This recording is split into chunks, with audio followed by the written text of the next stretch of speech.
Sore, Pak. Sore, Pak. Baik. Suara saya kedengaran jelas? Terdengar, Pak. Jelas, Pak. Baik, baik. Sebentar ya. Kita tunggu 1-2 menit lagi.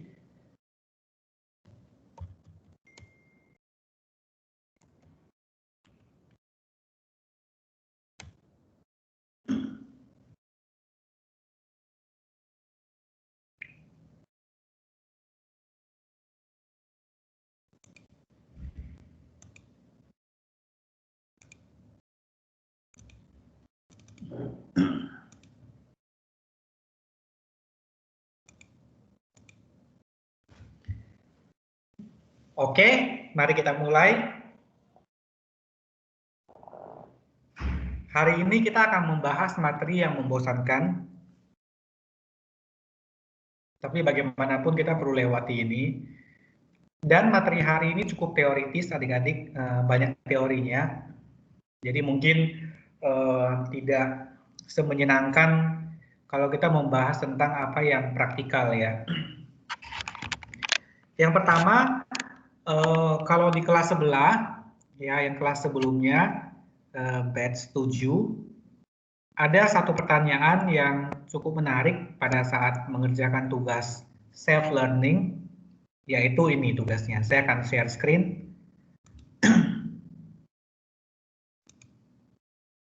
Oke, baik.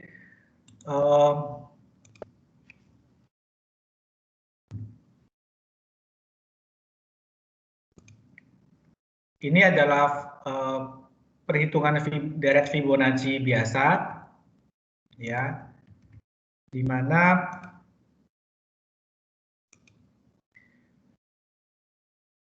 kalau dijalankan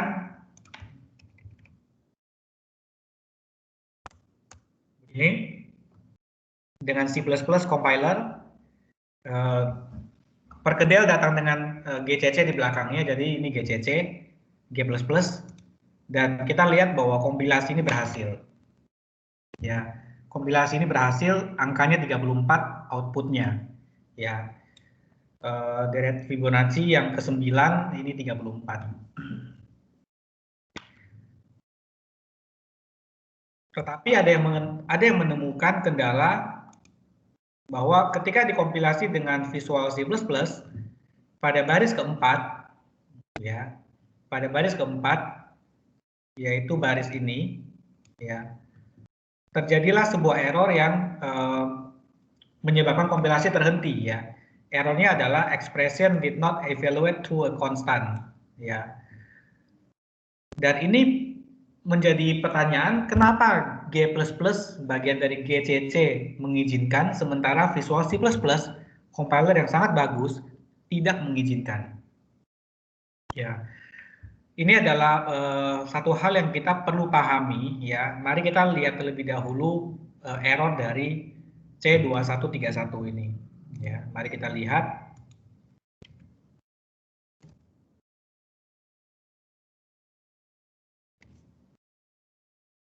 Pesan kesalahannya sama, ekspresinya bukan konstan, ya. Bukan konstan. Dan kalau kita lihat di sini memang kenapa dia bukan konstan, karena N+2 ini adalah hasil dari ini adalah sebuah ekspresi yang nilainya tergantung berapa N-nya. Dan N ini adalah sebuah parameter fungsi, tapi intinya N ini adalah N+2 ini adalah sesuatu yang bukan konstan karena hasil dari penjumlahan N+2. Kalau N-nya 1 ya 1+2 sama dengan 3 begitu. Ya, dan ini menjadi masalah sampai compiler yang sangat terkenal itu menolak, ya. Kenapa? Kenapa? Alasannya adalah ini kita sebut sebagai VLA, variable length array.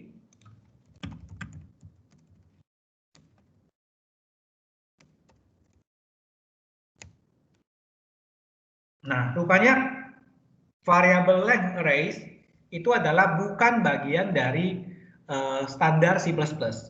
Ya, bukan bagian dari standar. Ya. Visual C++ menolak, tapi GCC entah bagaimana mengizinkan. Ya.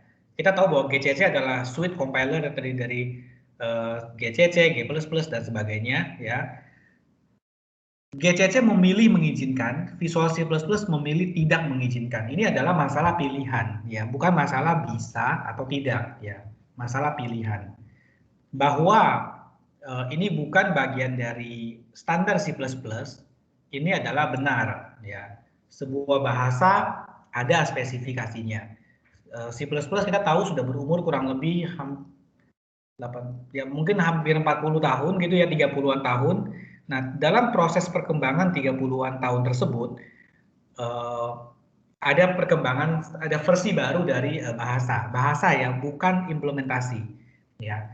Ketika kita bicara bahasa, kita bicara bahasa itu sendiri, ya, bahasa. Jadi aturan bahasanya. Misalnya bahasa Indonesia ada subjek, predikat, objek, keterangan misalnya, ya. Tapi entah sekian tahun ke depan, entah bagaimana direvisi misalnya ya. Nah, ini adalah bahasanya yang berubah. Nah, dalam perkembangan puluhan tahun, C++ mengalami sejumlah perkembangan pastinya. C juga banyak sekali perkembangannya. Nah, C99, bahasa C versi 99 itu mengizinkan, ya, sehingga GCC mungkin ya mengizinkan karena mengizinkan sebagai sebuah ekstensi perluasan, karena GCC-nya mengizinkan, ya, G++ ikut mengizinkan karena GCC-nya misalnya mengizinkan, ya. Terlepas dari ini oke atau tidak, ya, kita membahas setidaknya satu, kita pahami ada perbedaan yang sangat jelas antara spesifikasi bahasa dan implementasi, ya. Adik-adik perlu pahami itu. Ketika kita bicara bahasa C, kita bicara C++, kita bisa bicara Java, kita bicara Python, kita bicara bahasanya. Seperti halnya kita bicara bahasa Indonesia, ya. Kita bicara bahasanya, tata bahasanya, ya. Sebuah bahasa bisa mengalami perkembangan, ya. Perkembangannya bisa tidak backward compatible seperti Python 3 ke Python 2 di awal-awalnya, ya. Atau sebuah bahasa dalam perkembangan tentu kita pahami secara umum memberikan pengayaan, ya, artinya bahasa menjadi lebih banyak feature, menjadi lebih fleksibel misalnya, atau menjadi lebih strict bisa juga, ya, perkembangan bahasa, ya. Di satu sisi kita tidak bisa menggunakan bahasa. Apa yang kita bisa gunakan dengan bahasa pemrograman? Menulis kodenya sesuai dengan aturan bahasa. Lalu apakah jadi program? Tidak. Kita butuh implementasinya. Kalau bahasanya adalah bahasa yang terkompilasi, dispesifikasikan sebagai terkompilasi, kita butuh compiler. Kalau bahasanya terinterpretasi, kita butuh interpreternya, ya, atau kombinasi di antara mereka yang kita bahas di minggu lalu. Tapi tanpa mereka, kode hanya kode, ya, tidak bisa jadi program. Nah, supaya bisa jadi program mesti melewati proses translasi. Adik-adik tentu sudah paham itu, ya. Nah, proses translasi berarti membutuhkan implementasinya, ya. Implementasinya berarti implementasi ini melihat ke standar. Jadi gini, compiler ini bisa ada yang buat karena ada standarnya terlebih dahulu, standar bahasanya, spesifikasi bahasanya, tata bahasanya, grammarnya, ya. Setelah itu baru dibuat programnya. Compiler kan sebuah program juga. Nah, baru dibuat compilernya atau interpreternya. Baru kita sebagai programmer bisa menggunakan, ya. Kalau adik-adik buat bahasa, adik-adik tidak harus buat implementasinya. Adik-adik boleh aja buat aturan bahasa, saya mau gini. Boleh. Lalu ada orang lain yang mungkin ikut membuat implementasinya. Boleh, nggak apa-apa, ya. Kemudian, nah, yang membuat implementasi ini kan melihat kan, ini saya boleh ya ada spesifikasi dan kemudian ada opsionalnya misalnya. Lalu si implementasi ini merasa bahwa saya ingin sedikit relax, saya ingin sedikit memberikan keleluasaan bagi programmer supaya yang kayak gini-gini diizinkan misalnya. Contohnya variable length arrays diizinkan di G++ misalnya, ya. Karena GCC-nya mengizinkan, maka ya udahlah gitu, ini kita izinkan aja gitu misalnya. Tapi kan ini bukan standar. Jadi ketika Visual C++ tidak mau kompilasi gara-gara bukan standar, Visual C++ benar juga. Apakah GCC lalu menjadi salah? Ya tidak juga. Mungkin dia juga ada switch untuk meng-off-kan ekstensi ini. Ya, artinya Apakah ini bicara benar salah? Bukan, adik-adik. Kita tidak bicara benar salah. Kita bicara siapa yang comply ke standar, siapa yang lebih relax, siapa yang lebih ketat misalnya. Ya. Oke? Sampai di sini apakah ada pertanyaan?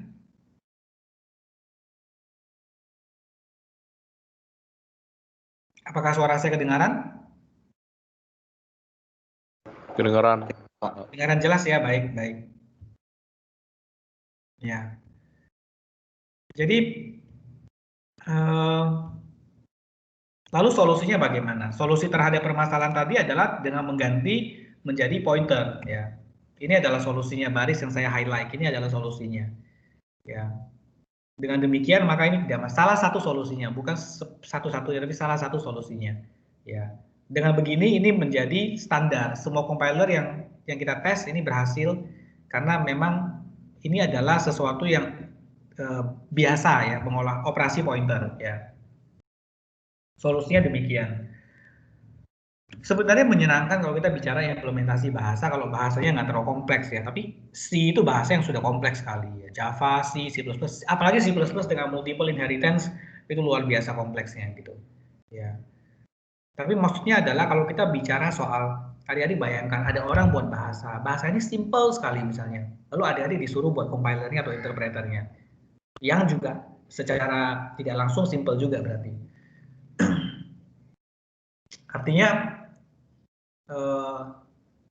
lalu adik-adik boleh mengartikan bahwa oke, kalau ini saya maunya begini aja gitu misalnya. Ya. Lalu adik-adik juga boleh melakukan sedikit perubahan pada internal cara kerjanya. Implementatornya mengatakan saya maunya begini, ya tidak ada yang melarang gitu. Ya artinya kalau ada bahasa, sebagai contoh bahasa Singkong, implementasinya saya tulis dengan Java interpreternya.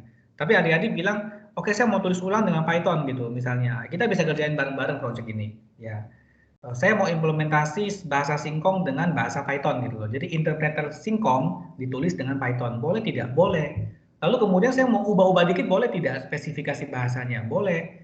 Karena Singkong adalah bahasa baru, tidak populer, programmernya hanya saya, kemudian juga bahasa simple begitu, ya kan? Saya tidak menerapkan aturan yang spesifik misalnya, yang sangat strict tidak. Ada yang mau pakai aja udah bagus gitu. Artinya ada yang mau implementasi aja udah bagus.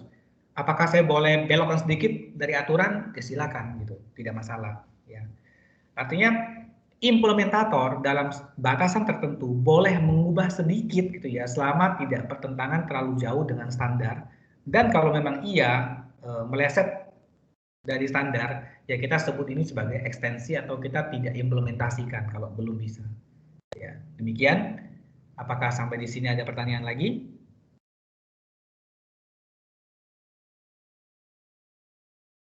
Belum, Pak. Baik, baik, sip. Ya.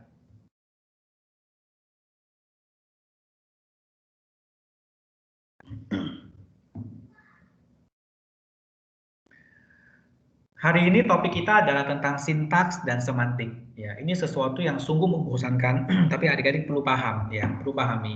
Ya, sekarang mari kita lihat contoh ini. Adik-adik bisa lihat layar saya? Bisa? Bisa, Pak. Oke, misalnya saya ada begini, ada begini lah ya, biar lebih bagus. Kemudian B sama dengan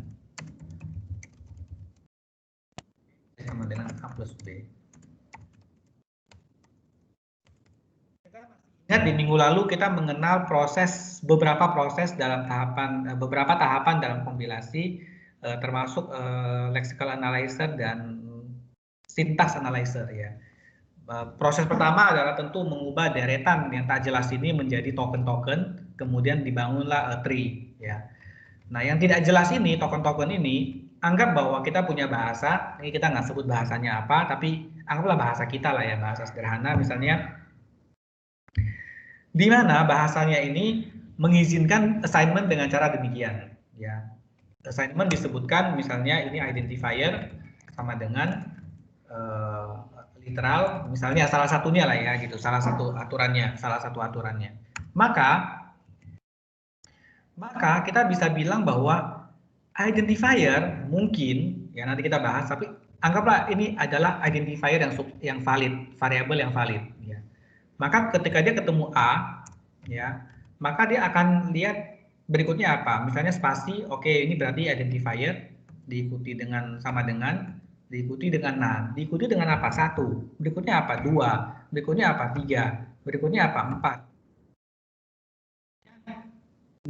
End of line misalnya, new line. Maka oke, saya cukupkan baca di sini, saya anggap ini sebagai sebuah sesuatu. Ya. Menurut adik-adik ini apa sesuatu ini?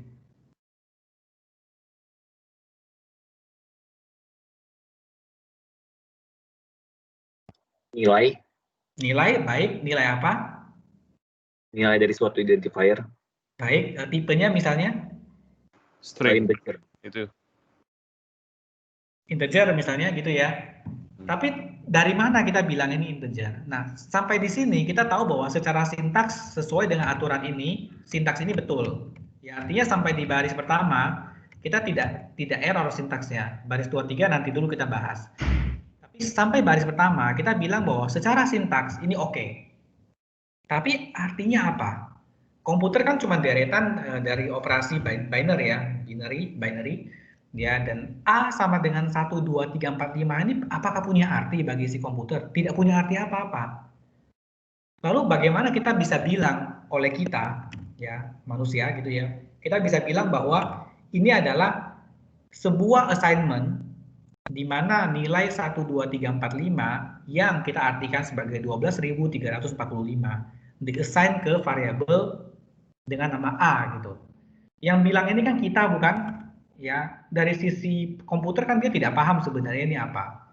Ya, tapi yang bilang bahwa ini adalah assignment ke 1, 2, 3, 4, 5 ini ke A ini adalah kita. Artinya apa? Kita memberikan arti. Ya, 1, 2, 3, 4, 5 ini sebenarnya juga nggak ada arti apa-apa kalau kita tidak berikan arti.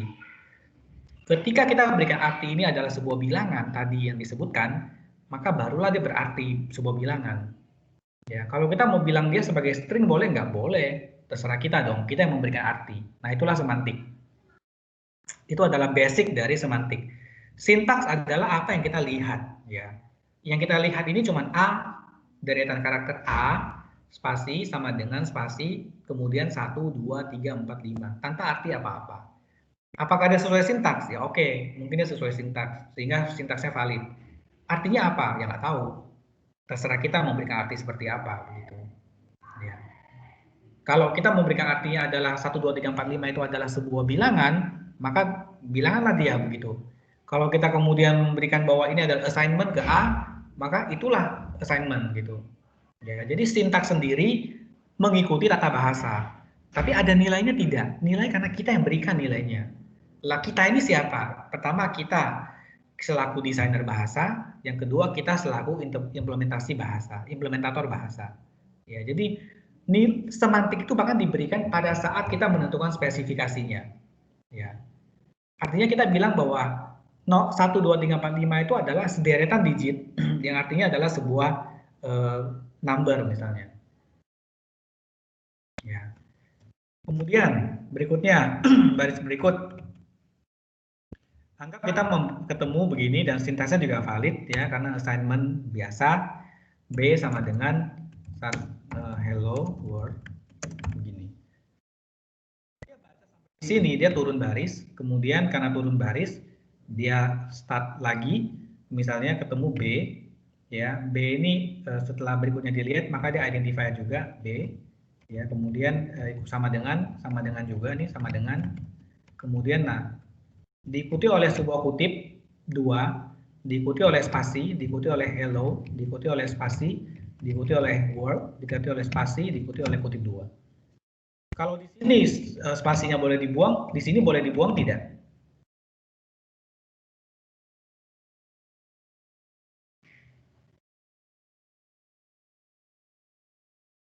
Boleh?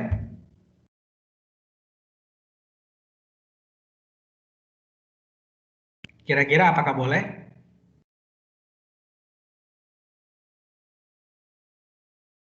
Apakah suara saya masih kedengaran?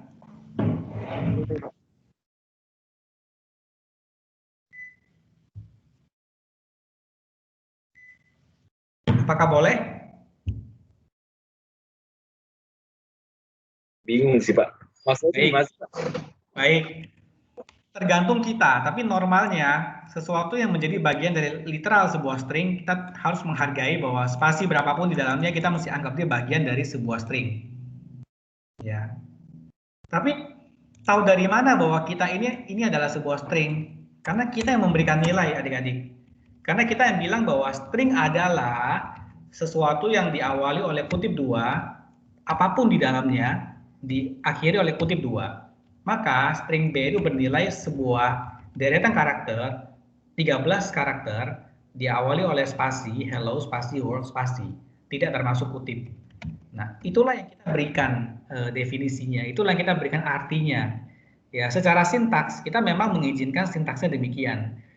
Literal ini adalah boleh saja kumpulan digit atau boleh saja misalnya deretan kutip 2 diikuti oleh sesuatu dan kutip 2 lagi ditutup. Tapi semua ini karena kita berikan artinya, adik-adik. Ya, adik-adik mesti bayangkan, compiler, interpreter itu tidak tahu apa-apa kalau bahasanya tidak menspesifikasikan.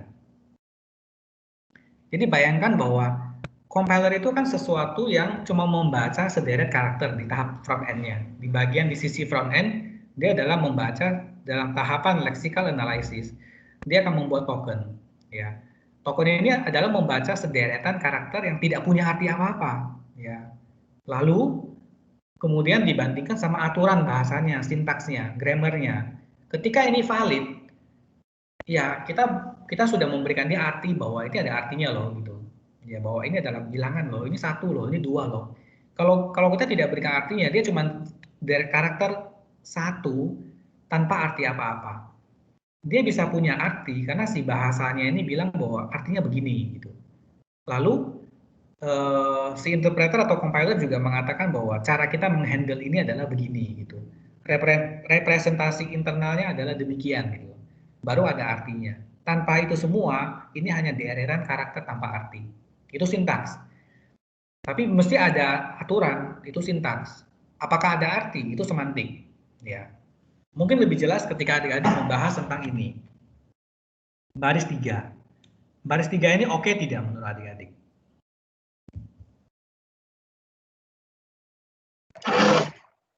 Tergantung. Baik, contoh jawabannya. Bahasa pemrogramannya sih. Ya, Baik, tergantung bahasanya. anggaplah menurut adik-adik kalau oke bagaimana kira-kira? Kalau oke hasilnya berapa? Di concat gitu. Contohnya di Java. Boleh, kalau misalnya oke berarti hasilnya adalah gini ya. Masih hello world. Ya. Gini gitu ya. Versi oke-nya. Versi lainnya barangkali ada? Kalau di C biasanya error sih. Baik, berarti error. Terus berikutnya lagi?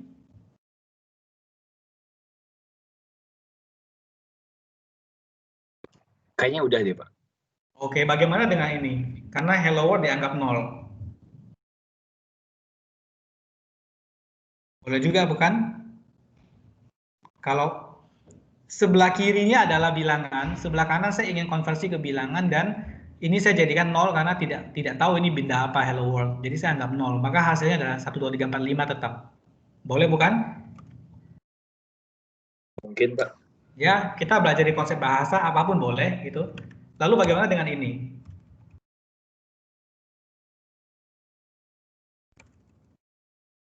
Sebuah array mengandung 2 elemen hello world dan 1 2 3 4 5. Apakah ini boleh?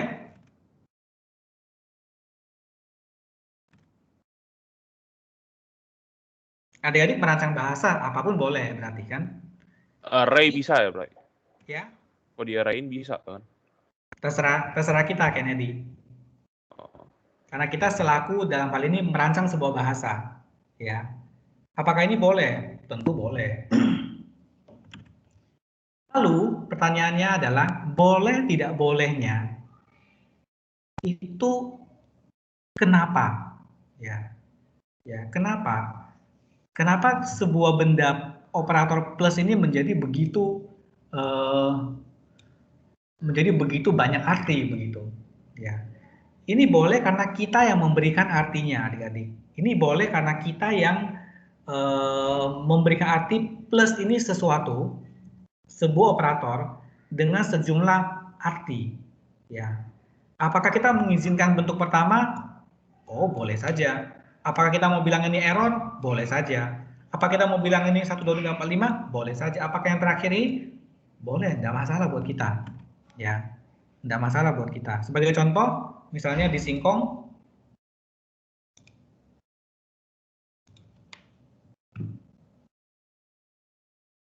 kalau misalnya saya mau bilang bahwa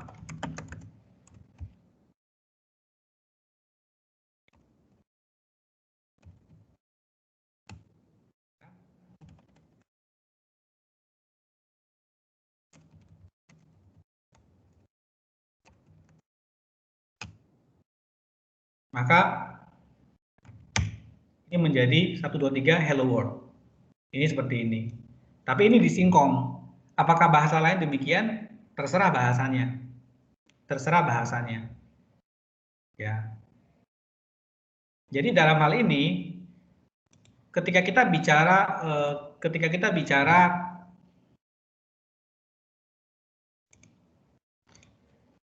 bicara soal aturan bahasa, apapun itu kita bisa berikan artinya, adik-adik. Jadi adik-adik ini mesti ingat bahwa sekarang kita membahas sesuatu yang selevel lebih tinggi atau lebih rendah, tergantung adik pandang di sisi mana, lebih tinggi atau lebih rendah, apa yang adik-adik bayangkan, gitu.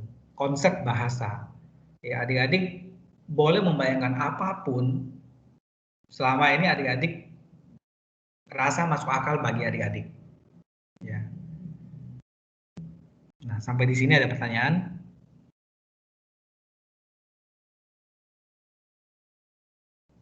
Belum, Pak. Baik. Tapi barangkali bisa dipahami sampai di sini? Ya. Lumayan. Ya, artinya sintaks itu cuma tulisan-tulisan. Ya, semantik baru ada arti. Sintaks bisa error nggak? Bisa. Semantik bisa error nggak? Ya, tentu saja bisa ya, gitu. Tergantung kita mau mengartikannya seperti apa, gitu. Kalau kita buat bahasa yang sangat fleksibel, ya tentu apapun juga kita izinkan misalnya. Tapi kalau kita buat bahasa yang strict, nah apapun kita boleh nggak izinkan. Ya, semua adalah dari sisi tata bahasa dan implementasi.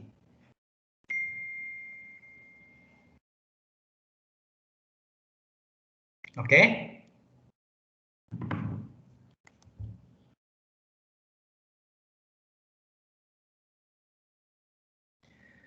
Oh ya, satu lagi kita mungkin perlu pahami bahwa sejumlah bahasa bisa punya sintaks yang berbeda sekali, tapi semantiknya mirip-mirip ya. Sebagai contoh, oke ini ada tadi.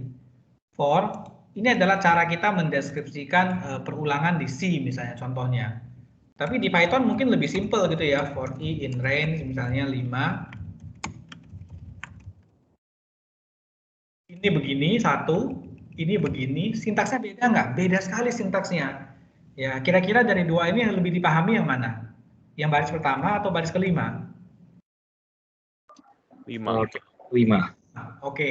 Tapi kalau ini adalah printf, ya. Misalnya begitu, ya.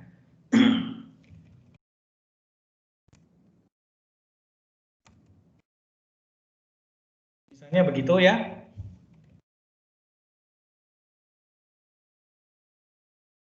Esensinya adalah sama, fungsinya sama, sintaksnya berbeda. Jadi sejumlah bahasa mereka boleh punya sintaks yang berbeda-beda, tapi secara semantik ya begitulah artinya begitu. Kurang lebih maksudnya adalah demikian. Ya, tapi sintaksnya bisa muter sana, muter sini, pokoknya macam-macam lah gitu loh. Ya, sampai sini bisa dipahami ya adik-adik ya. Bisa, Pak. Baik, nah, baik. Nah, kalau kita bicara soal bahasa,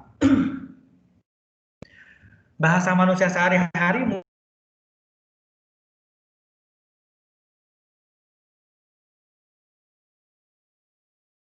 bisa paham sesuatu, tapi tidak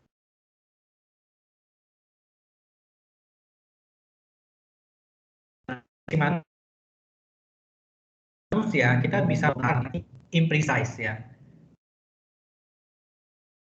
Ya. Kelihatannya putus-putus Pak suaranya. Kita audio ya. Oke, moga-moga ya. Sekarang kedengaran suaranya?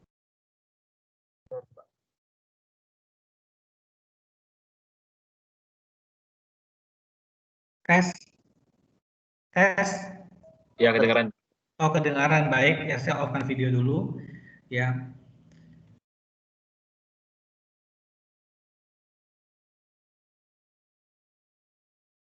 Tentang dari tata bahasa. Tes.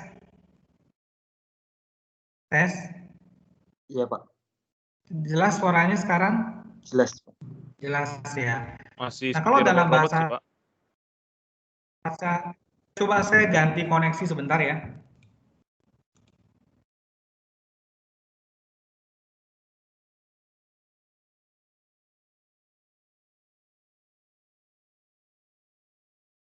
Tes. Tes. Iya, ya, Pak. Kedengaran sekarang? Kedengeran, Pak. Jelas ya, suaranya jelas ya. Saya gunakan koneksi yang ini kalau begitu. Ya. Jelas? Jelas. Jelas. Sih ada rada Jelas. putus-putus sedikit, Pak, tapi nggak. Oh, bisa ya, baik-baik. Ya, artinya kalau memang sehari-hari kita boleh sedikit berbeda dari tata bahasa dan orang masih bisa mengerti karena manusia itu bisa menalarkan sesuatu yang tidak precise ya. Kita paham lah maksudnya begitu ya. Ya, tapi komputer, tata bahasa, bahasa pemrograman itu sangat penting. Kita tidak boleh ambigu ya. Ya, artinya ini harus tepat ya. Kita kalau ambigu maka bagaimana sih kalau kita bisa mengizinkan ini ya, lalu tiba-tiba kita bisa oke, ini juga oke lah gitu ya. For I 5 pokoknya kita oke aja gitu misalnya. Ini valid, ini valid. Ah, tiba-tiba begini aja ini juga valid misalnya. Kalau demikian, maka implementasi bahasanya akan jadi sangat rumit ya. Kalau kita boleh, itu boleh, ya programmer mungkin happy, tapi happy-nya hanya sebentar gitu ya. Nanti kalau baca lagi bingung. Ya, yang implementasi yang compiler kan juga susah. Ini maksudnya apa gitu ya. Terus kalau begini, terus kalau misalnya ini juga boleh misalnya gitu. Ini F dari 1 sampai 5 gitu misalnya. Terus bagaimana dengan variabel F15 bisa jadi variabel loh gitu. Tapi bisa berulangan juga. Wah, ini kacau balau. Artinya kita tidak bisa membuat sesuatu yang kacau balau seperti itu dan membingungkan semua orang ya. Pengguna bahasanya, implementator bahasanya, dan pembaca spesifikasi bahasa kita ya. Oke ya, harus precise, harus jelas ya. Tidak bisa ambigu. Terus artinya apa? Waktu kita memberikan kembali ke tadi semantik, kalau kita mau memberikan nilai 1 misalnya, apakah ini berarti 1? Apakah ini berarti Senin? Senin juga boleh. 1 juga boleh, tergantung kita. Ya, semantik itu kita berikan artinya, adik-adik ya. Kita berikan artinya. Tanpa kita berikan artinya, maka ini hanya sederetan karakter saja, ya. Sampai di sini barangkali bisa dipahami. Bisa. Oke. Suaranya masih bisa diterima, masih bisa kedengaran? Jelas. Jelas, baik, baik, baik. Nah, kita screen-nya masih ter-share dengan baik? Masih Pak. Screen nggak apa-apa, Pak. Baik. Oke, sip. Oke. Nah, sekarang kita akan coba buka slide presentasi hari ini.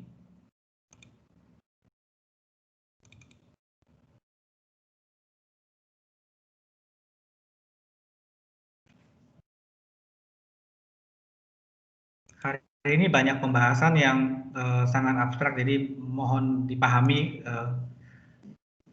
Kita punya kebutuhan untuk mendeskripsikan sintaks. Oke, kebutuhan itu nanti kita pending dulu. Ya, sintaks adalah sesuatu yang kita lihat apa adanya, strukturnya dan sebagainya. Semantik adalah artinya. Kalau kita nggak berikan arti ya udah nggak ada apa-apa, arti apa-apa. Ya, ini penting buat desainer bahasa, penting buat pembuat compiler interpreternya, penting buat programmer sebagai pengguna bahasanya, penting. Ya. Terus ini beberapa hafalan adik-adik yang muncul di layar, ya, sentence, ya, oversum alfabet ini berarti tidak mesti A sampai Z ya. Kalau alfabet kita hanya 0 dan 1 atau A dan B, maka ya itulah alfabetnya gitu. Ya, lexeme adalah unit terkecil yang kita bisa artikan ya. Misalnya kalau di bahasa Pascal ada begin misalnya, ini adalah lexeme ya. Nah, recognizers ini kalau adik-adik ingat dalam tahapan awal-awal proses kompilasi di sisi front end, kita mengenal lexical analyzer dan syntax analyzer. Ya, recognizer ini tidak memberikan arti apa-apa. Dia hanya melihat ini masuk akal tidak dari sisi sintaksnya, tata bahasanya. Kalau oke, dia terima. Ya, dia kenal, dia oke, dia terima gitu. Ya, kalau tidak kenal ya sudah dia bilang error gitu. Ya, tapi dalam hal ini dia tidak memberikan arti apa-apa. Generator adalah mengenerate variasi yang mungkin di sini ya. Nah, kita lihat di sini kita paham ketika adik-adik bicara bahasa, adik-adik akan bicara context free grammar, context free language, BNF. Nah, ini semua kita paham bahwa perkembangan teknologi, perkembangan bahasa lah ya, bahasa pemrograman itu sudah ada sejak kurang lebih 80 tahun lalu ya, tahun 40-an gitu, dan berkembang sampai sekarang. Nah, dalam perkembangannya, mungkin kita tidak melihat bahasa itu seperti halnya sekarang, tidak. Bahasa ini bisa yang jauh lebih simpel ya, bukan seperti bahasa pemrograman saat ini, tidak. Nah, pada awal-awalnya kita kenal tipe macam-macam tipe bahasa.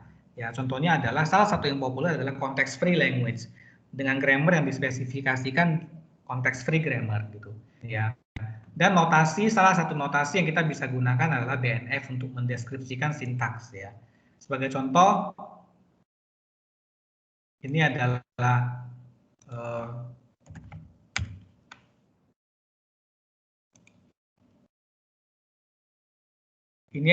contoh dari BNF.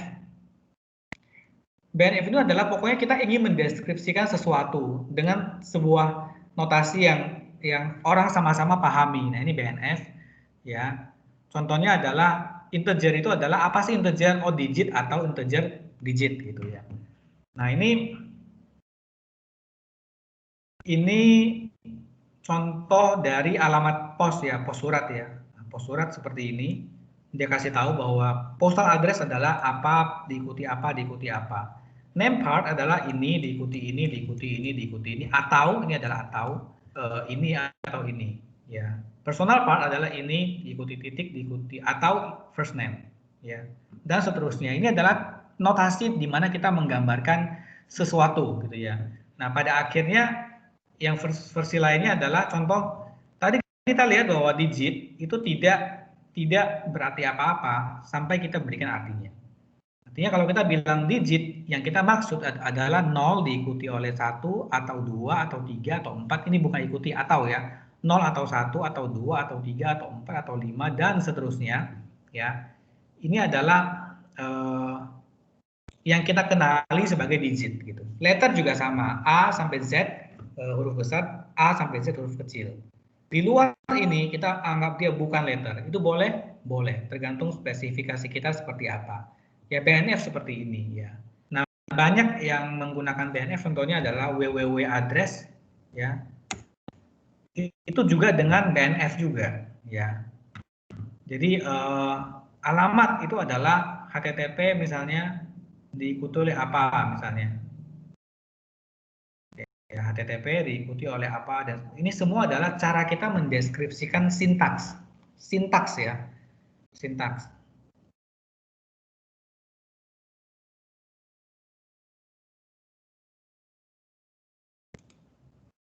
Oke, berikutnya ya, ini contoh ya, adik-adik akan sering ketemu yang seperti ini, rekursif di sebelah kanan ya. Jadi misalnya list contohnya, identifier list itu adalah identifier diikuti oleh identifier, list. Dia sendiri muncul lagi. Jadi misalnya kalau kita punya list A sama dengan B, C, misalnya demikian. Kalau ini adalah variabel sama dengan variabel atau variabel, variabel, ya dia sendiri, ya ini juga boleh, ya misalnya ini variabel, ya artinya adik-adik akan ketemu yang seperti ini, ya ketika adik-adik mendeskripsikan sesuatu, ya rekursi. Jadi ini sering adik-adik akan temukan. Nah, ini adalah contoh grammar yang sangat sederhana. Sebuah program adalah kumpulan statements, misalnya ya, statements. Nah, statements itu adalah statement atau statement diikuti titik koma, statements lagi, ya. Artinya kembali ke dia sendiri. Artinya statement atau statement tunggal titik koma kumpulan statement kembali ke dia sendiri. Ya, statement adalah variabel diikuti sama dengan diikuti ekspresi. Variabel adalah A atau B atau C atau D, cuma 4 saja variabelnya begitu. Di mana ekspresi adalah term plus term atau term minus term. Term adalah variabel atau konstan. Ya. Cuma begitu aja. Ya. Nah, adik-adik nanti akan diminta, sering sekali ini populer sekali dalam ujian, diminta turunkan. Ya, yang mungkin dari ini apa saja. Oh, ini valid nggak? Valid. Yang lainnya apa lagi? Yang lainnya apa lagi? Karena kan ini ada sebelah kiri ini ada atau. Jadi kalau A plus B ini boleh nggak? Boleh, karena kalau ditelusuri ini akan sampai kepada sintaks yang valid sesuai dengan tata bahasa ini. Nah, ini sangat populer keluar di ujian, keluar terus karena ini sangat populer sebagai soal. Ya. Bagaimana derivasi dilakukan? Ya, adik-adik silakan pelajari. Ya. Nah, adik akan ketemu dengan leftmost, left hand side, rightmost derivation dan sebagainya. Ini sesuatu yang cara penurunan yang kita lakukan, gitu ya. Nah, terus ini cukup penting dan ini akan jadi tugas self learning hari ini. Ya, grammar itu sebenarnya sangat mungkin terjadi ambiguitas, ya. Ya. Dan ini digambarkan contoh grammar yang ambigu dan ini digambarkan contoh grammar yang tidak ambigu. Nah, tugas hari ini adalah adik-adik secara berkelompok, ya, secara berkelompok jelaskan boleh dengan contoh ini, boleh dengan contoh lain, kenapa ini ambigu, ya. Kenapa ini ambigu? Apakah suara saya masih jelas sampai di sini? Jelas Pak. Tapi boleh naik. Baik, baik.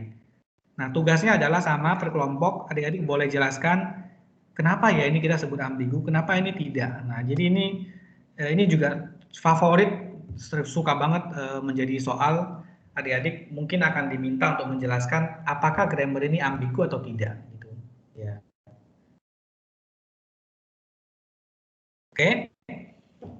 Nah, kita akan membahas ini cuma satu slide di sini, tapi saya ingin bahas lebih lanjut ya, tentang static semantics ya. Static semantics ini begini,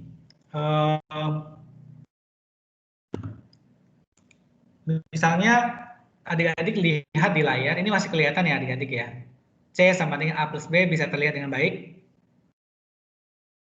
Bisa Pak. Baik ya. Ketika saya ketemu A sama dengan 1, ini jelas gampang kita pahami, ini sintaksnya valid, nilainya juga kita juga tahu semantiknya apa, ini sangat jelas, tidak susah memahami ini, dan ini benar secara sintaks, dan semantik kita bisa tahu ini adalah sebuah bilangan integer 1 misalnya. Ya, terserah kita mengartikannya seperti apa. B hello world juga jelas ya. Tapi ini baris ketiga ya. Baris ketiga ini menjadi sebuah tantangan ya, karena mungkin saja hasilnya di baris 4, mungkin saja baris 5, mungkin baris 6, mungkin baris 7, dan seterusnya. Tinggal adik-adik pikirkan aja kemungkinan-kemungkinannya. Lalu di tahapan awal dalam kompilasi, ya, kita mau ngapain ini gitu? Ya. Kita bisa cegah nggak bahwa kompilasi gagal? Bisa saja kita cegah. Setelah kita menganalisis, bukan? Ya, kalau kita nggak menganalisis, gimana kita bisa cegah? Ya, kalau kita tidak mengetahui lebih lanjut, ini kan sintaksnya sudah benar. Kalau sintaks sudah benar, kita kompilasi, kita mau proses lebih lanjut, boleh saja kan, bahwa kita ingin tahu, oke, sintaks benar, semantiknya bagaimana?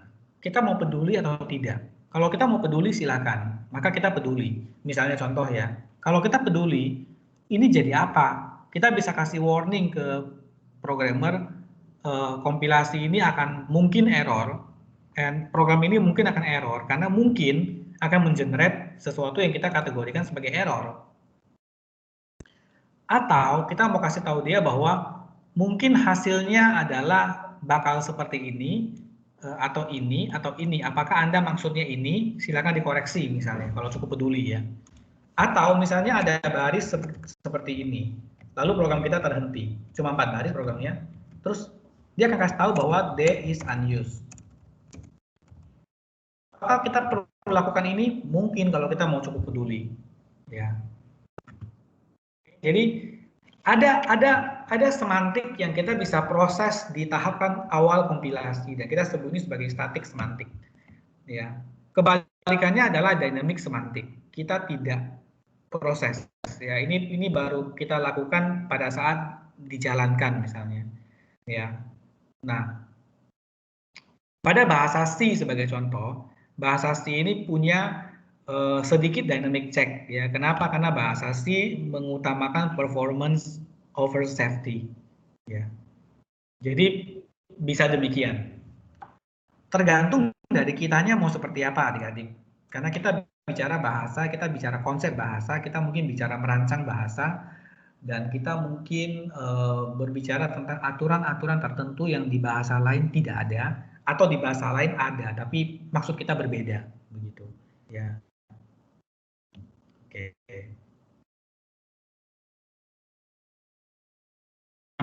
Sampai di sini apakah ada pertanyaan?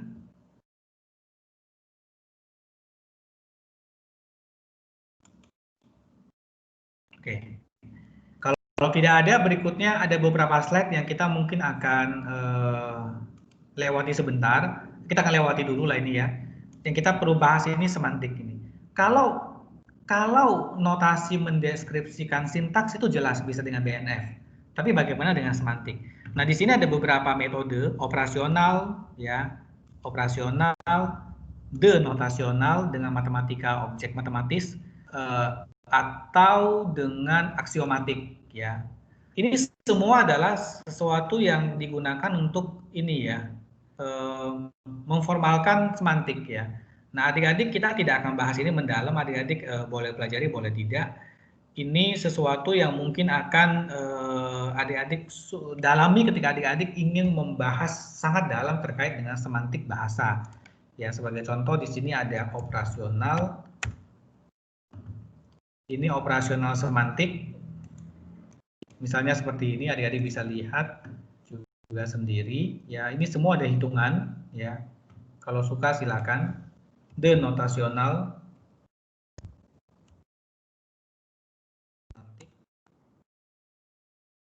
Ya, matematika juga. Ya. Atau aksiomatik semantik. Ya. Jadi intinya adalah membuktikan, memformalkan gitu ya. Jadi ini semua adalah sesuatu yang adik-adik ingin dalami ketika adik-adik mempelajari lebih lanjut tentang semantik bahasa. Ya, tapi kita tidak membahas ini di mata kuliah ini. Ya, yang lainnya sudah cukup merepotkan. Oke, sampai di sini apakah ada pertanyaan? Kalau tidak, mari saya absen terlebih dahulu ya adik-adik. Suara saya masih kedengaran? Masih, Pak. Baik.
Oke, saya kira absensinya berhasil sudah. Apakah ada pertanyaan sebelum kita melanjutkan ke topik lain, ke pembahasan lain maksud saya? Apakah suara saya masih jelas? Masih, Pak. Baik. Oke. Tadi tugasnya ya. Nah, sekarang mari kita lihat contoh sederhana. Kalau adik-adik diminta untuk menggambarkan begini, yang bisa Python, apakah ini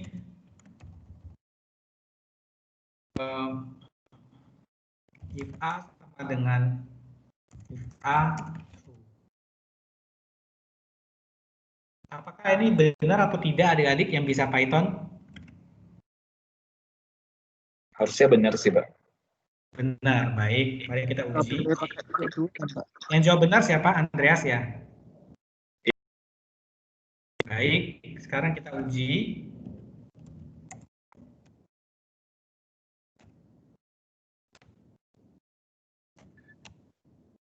Kalau A-nya ada nilai gitu ya, maka ini benar. Oke. Berarti ini benar, ini adalah sintaks yang valid. Oke. Tapi tahu dari mana sintaks yang valid kalau kita adalah seorang compiler? Oke, mari kita lihat Python grammar. Nah, ini adalah tata bahasa grammarnya Python. Ya, sebagai sebuah bahasa, tata bahasa ini ada yang jauh lebih kompleks gitu ya, ada yang jauh lebih kompleks ya. Ini termasuk yang kita akan coba pahami ya. Dan ini buat adik-adik mungkin berguna ya, pemahaman tambahan yang mungkin di luar dari slide presentasi. Kalau kita ingin menguji apakah ini benar atau tidak, maka kita akan lihat pertama-tama dari tata bahasanya, si grammar yang pertama if. Kita akan start dari if. If statement ya. Sebenarnya pertama adalah compound statement karena ini sejumlah statement yang mungkin bisa berupa if, while, for, try, with, definisi fungsi, definisi kelas atau dekorator. Ya. Nah, ini ketika ketemu if statement, maka ini harus diawali oleh if kecil misalnya ya. Tentu karena if besar apa sintaks yang benar ya. If besar kecil juga bukan. Ya, sehingga harus if kecil. Nah, apakah kita if kecil? Tentu. Maka sampai di sini kita valid. Ya. Kemudian setelah if diikuti oleh tes. Benda apakah tes ini? Kita cari. Tes. Tes ini adalah or tes atau diikuti ini atau lambda definition. Or tes adalah end tes ya atau ini. Nah, kalau ada ketemu bintang ini 0 atau lebih ya. End tes 0 atau lebih ini, end tes not tes 0 atau lebih, not tes not tes atau comparison. Ada dua alternatif, kita pilih yang comparison misalnya karena kita kurang lebih tahu lah ya kita sebagai manusia. Comparison adalah expression ya diikuti ini 0 atau lebih ya. Expression itu adalah XOR expression diikuti ini 0 atau lebih. XOR adalah AND expression diikuti ini 0 atau lebih. AND expression adalah shift expression 0 atau lebih. Shift expression adalah arithmetic expression 0 atau lebih. Arithmetic adalah term ini 0 atau lebih. Term adalah faktor 0 atau lebih. Faktor adalah ini diikuti faktor atau power. Ya kan, misalnya kalau kita lihat atom, misalnya kita ikuti atom. Atom adalah ini atau list maker atau dictionary maker atau set maker atau benda ini atau name atau number atau string. Plus ini adalah satu atau lebih. Ya, kita ketemu name. Ya, name itu mungkin tidak digambarkan di sini. Ya, oke, name nggak digambarkan, maka tapi kita lihat bahwa ini adalah sebuah name identifier di Python. Maka sampai di sini kita masih valid. Sampai di sini kita masih valid. Lalu kemudian berikutnya apa dari if statement? Setelah tesnya oke, kita diikuti oleh sebuah titik 2. Apakah kita sejauh ini oke? Sejauh ini masih oke, titik 2. Lalu berikutnya apa? Berikutnya adalah switch ya. Switch diikuti oleh ini atau 0 atau lebih, diikuti ini opsional. Nah, kalau suite itu apa? Maka kita ikuti lagi. Suite adalah simple statement atau ini. Ya, kita ambil yang simple statement. Simple statement adalah small statement 0 atau lebih, ini opsional new line. Nah, apa itu small statement? Adalah expression statement atau print statement atau del statement atau pass statement atau flow statement atau apa begitu. Nah, kalau kita ikuti lebih lanjut adik-adik, misalnya kita ikuti lebih lanjut, kita akan ujungnya ketemu dengan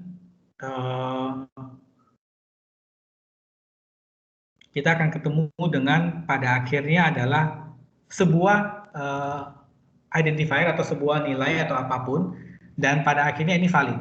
Ya. Nah, ini akan kita lakukan langkah demi langkah kalau kita compiler.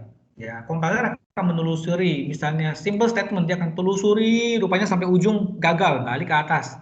Telusuri compound statement sampai ujung gagal, balik ke atas, oh nggak ada lagi pilihan ini error. Kalau ada pilihan dia akan telusuri sampai pada akhirnya dia akan bilang ini error. Kalau ambigu, nah ini jadi masalah. Ya. Sampai di sini adik-adik, apakah ada pertanyaan?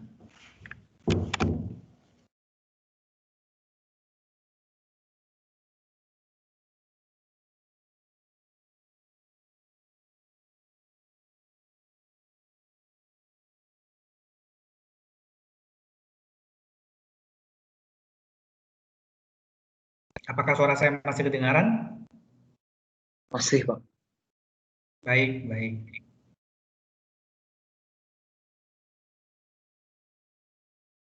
Oke. Memang hari ini kita membahas sesuatu yang agak abstrak, agak membingungkan, banyak teori, tapi ke depan harusnya sih tidak lagi ya seperti ini ya. Kita punya banyak kesibukan ke depan, tapi hari ini memang spesial, topik sesi 2 ini memang agak sedikit mengambang-ambang, tapi kita wajib memahami setidaknya semantik itu apa, sintaks itu apa, gitu.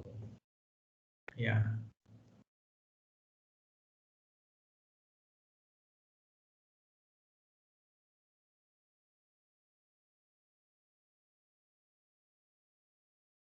Nah, untuk tugas tadi, adik-adik boleh mengambil contoh lain yang untuk ambiguitas. Yang ini ambigu, kenapa? Dalam misalnya 50 kata, yang ini tidak ambigu, kenapa? Ya, menggunakan contoh slide presentasi itu juga oke. Ya, menggunakan contoh lain itu juga oke. Yang penting adik-adik bisa menjelaskan yang mana yang ambigu, yang mana yang tidak ambigu. Ya.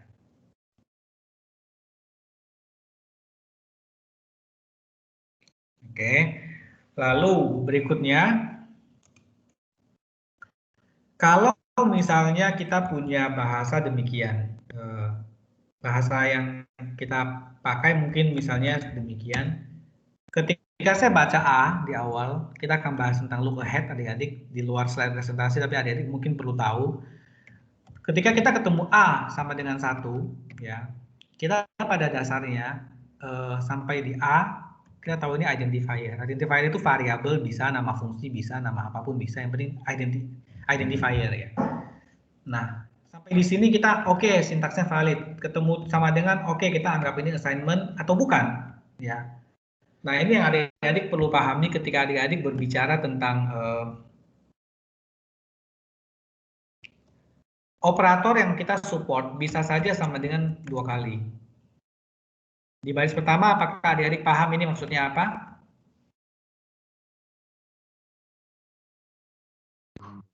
Yes, assignment. Ini Condition true atau false. ya, ini comparison ya, gitu ya, perbandingan. Kita membandingkan apakah A sama dengan 1 atau tidak, ya. Artinya kalau saya ketemu di sini sama dengan, saya bisa asumsikan tidak bahwa ini assignment. Ketika kita baca sampai di sini, ketika sintaks, ketika lexical analyzer kita berhenti sampai titik ini, setelah baca sama dengan, persis setelah sama dengan, apakah kita tahu ini assignment atau bukan? Menurut adik-adik? Belum tahu. Belum tahu. Kita mungkin kita kalau bahasa kita mensupport ini dan ini, maka sampai di sini kita alangkah bagus. Sampai di sini kita akan lihat ke depan, look ahead, ya.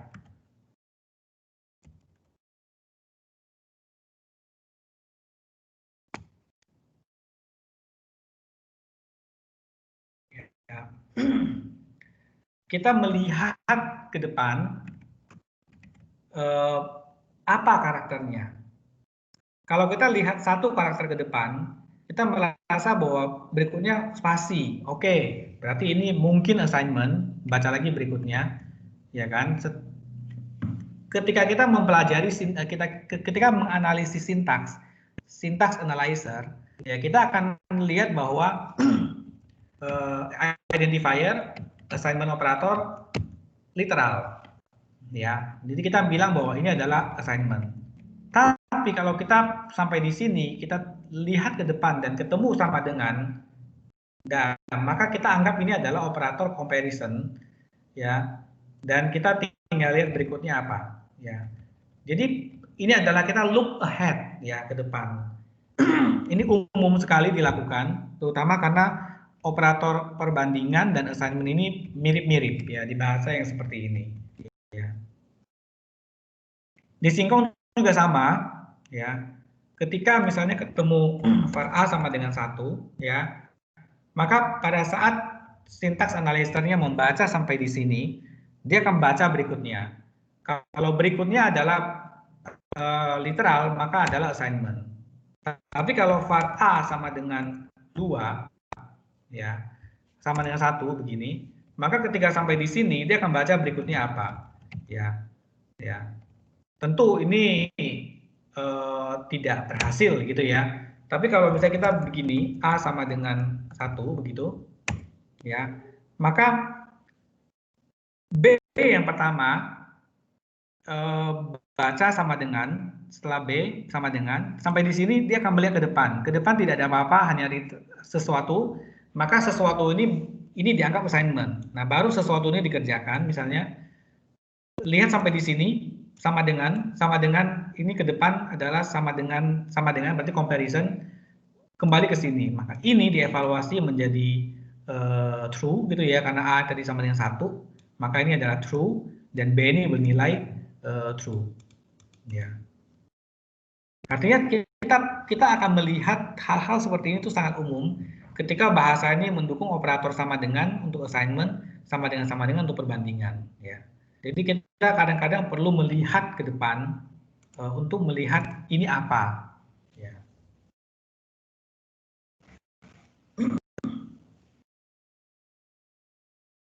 Apakah ada pertanyaan sampai di sini?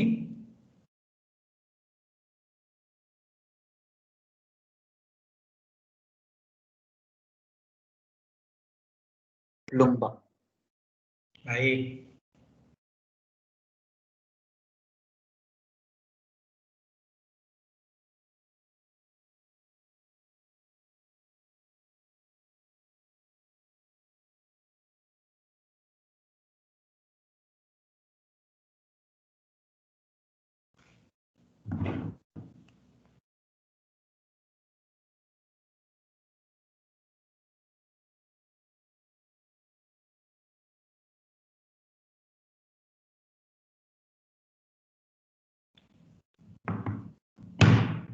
Saya kembali ke slide presentasi ya. Oke. Kita lihat di sini.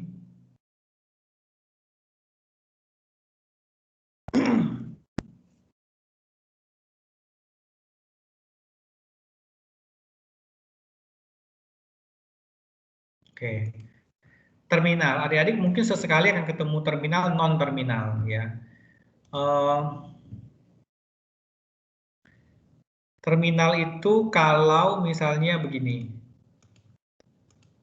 ya. Ini adalah terminal A, terminal B, terminal. Dia tidak bisa di-expand lagi gitu ya. Kalau ini letter ini non-terminal, ya. Ini non-terminal, ini non-terminal karena dia bisa di-expand, ya. Demikian. Terus tadi kita membahas BNF, tapi adik-adik mungkin ketemu dengan EBNF, Extended BNF, ya lebih relax dibanding BNF, ya. Dan ini pada kenyataannya cukup sering dipakai, lebih sering dipakai mungkin dari BNF gitu ya, karena dia bisa menyediakan beberapa tambahan yang lebih simple dari BNF ya. Dia bisa menyediakan repetisi, dia bisa menyediakan beberapa tambahan seperti ini, adik-adik bisa baca sendiri ya. Dan pada kenyataannya mungkin BNF ini akan lebih sering digunakan ketika adik-adik melihat spesifikasi bahasa-bahasa yang lebih modern gitu ya. Jadi ini semua adalah cara kita mendeskripsikan sintaks ya. Jadi sintaks pun perlu dideskripsikan secara formal. Supaya apa? Supaya pengembang compiler misalnya itu bisa paham apa yang harus dilakukan gitu ya. Terus left hand side, right hand side gitu ya. Adik-adik juga bisa juga perlu pahami beberapa terminologi begitu ya. Dan kalau adik-adik lihat ini adalah sesuatu yang sudah ditemukan lama sekali ya. Adik-adik ini sesuatu yang sudah lama sekali. Ya, ini sesuatu yang sudah matang sekali ya. Terus catatan berikutnya adalah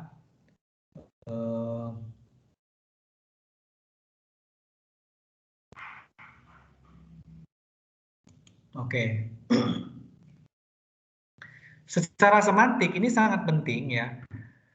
Penulis compiler, pembuat compiler, yaitu sebuah program juga kan, ya kan harus tahu ini ngapain aja programnya. Ya kalau ini tidak tahu, kita sangat bingung ya. Sehingga semantik ini harus didefinisikan sangat jelas apa yang dimaksudkan dengan sebuah ekspresi misalnya. Kalau di tadi kita misalnya menulisnya demikian, maka ini harus terdokumentasi jelas ini ngapain. Ya, ketika sebelah kiri adalah apa, sebelah kanan adalah apa, kita mesti ngapain ya. Contoh kalau sebelah kirinya adalah misalnya sebuah integer, sebelah kanan adalah sebuah string, maka kita definisikan ini harus di-concat string gitu misalnya. Maka boleh kita definisikan demikian, yang penting jelas. Atau kalau ketemu sebelah kiri bilangan, maka dia prioritas, sehingga sebelah kanan harus diubah ke bilangan misalnya. Maka menjadi 0, maka adalah ini. Atau didefinisikan dengan jelas bahwa ini harus error karena tipe datanya beda. Ya. Atau ini jadi array misalnya. Ini semua mesti terdefinisi jelas. Nah, ini adalah guna dari semantic specification terhadap si penulis compiler gitu ya. Nah, dengan demikian maka sebuah bahasa menjadi jelas, sintaksnya jelas, semantiknya jelas, dan implementator akan dengan mudah membangun compilernya atau interpreternya ya. Baik, apakah ada pertanyaan sampai di sini adik-adik?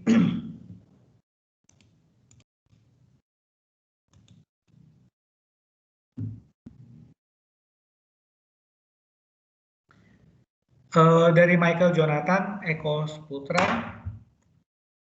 untuk operasi yang panjang misalnya, oke, nah ini adalah, mari kita lihat ya, contoh ya.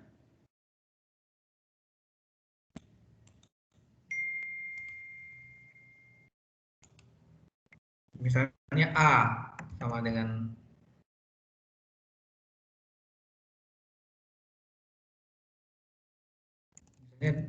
D sama dengan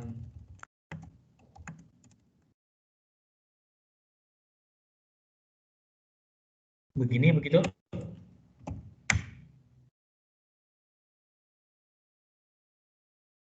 A sama dengan B sama dengan C plus 1, oke, misalnya C-nya belum ya. Oke, sama dengan D kali 2 sama dengan 10. Oke, ini mungkin maksudnya sintaksnya, oke, baik. Jadi untuk yang seperti ini, ya ini walaupun sintaksnya salah ya, ya karena di sini ada operator ya, tapi maksud saya kalau A sama dengan B sama dengan C kali 2 sama dengan sama dengan ini misalnya gitulah ya. Nah, kalau yang versi singkatnya ini berarti tergantung jawaban untuk Michael Jonathan adalah tergantung operator precedence ya. Jadi siapa yang duluan dilakukan tergantung ke tingkat kepentingan dari si operatornya. Misalnya kalau di Python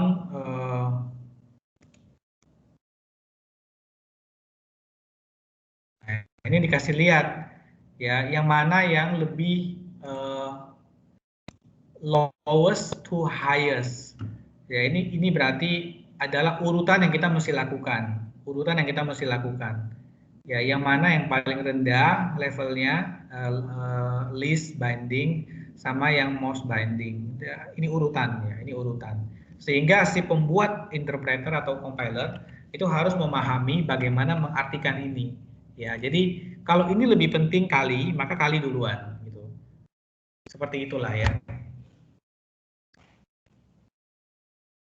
Ada lagi barangkali pertanyaan lain?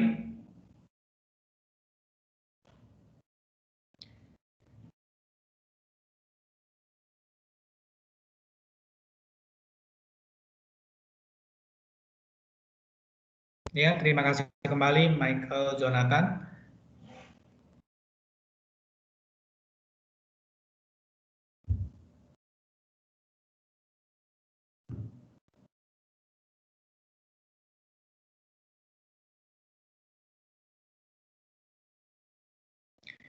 Baik, kalau misalnya tidak ada pertanyaan, kita mungkin akhiri sampai di sini adik-adik sekalian.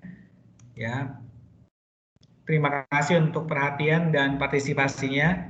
Kita ketemu lagi di minggu depan. Semoga bisa lebih konkret pembahasannya.